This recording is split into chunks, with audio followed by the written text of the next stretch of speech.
Guys, kita sa akong batang, uy. Haptos pang kaayo, uy. Saka man ako ni paglakaw, uy. Bakang-baka naman ko, ani. Gabian na po ko. Sama na po papaan, eh. Pero sige lang, laban lang. Kaya basta kay nalamian. Pak, ganon. Panabre ng portahan. Asa kagikan. Matapad ay ka pa.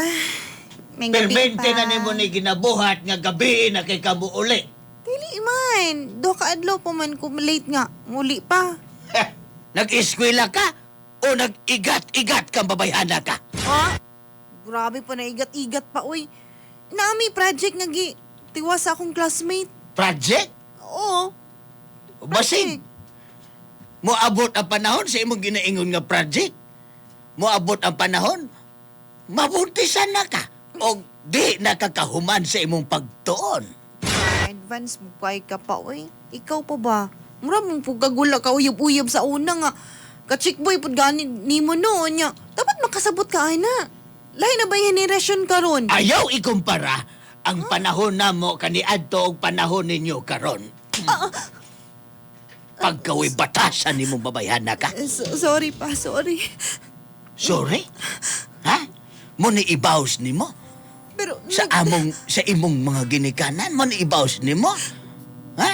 Pagtugan sa tinuod, kinsa ng lalaki nga imong gikuyog-kuyog? si Ruel, boyfriend ako. Si Roel. Buutan man siya pa. Unya karon ra ka disulti nga kanang laki nga imong gikuyog-kuyog. Mao ka na si Roel nga imong uyab. Sige lang, good pa. Unya ang pangutanan nako. Makahuman ba ka kasi mong pagtuon? Promise pa, umanon ako na. Umanon lagi na ako na. Ha? Kahi kag ulo. Buwagi ng tawanan na. Ayaw lang. Buwagi ka ng tawanan na. Magtinarong lagi ko. Ha? Pa. Gusto na mo makahuman kasi mong pagtuon ug makabot ni mong mga pangandoy ug makaluwas tas kalisod. Pa, normal lang lagi na. Sudo nga ang sitwasyon na mo nga imong ginikanan. Di kay uwag ang imong unahon.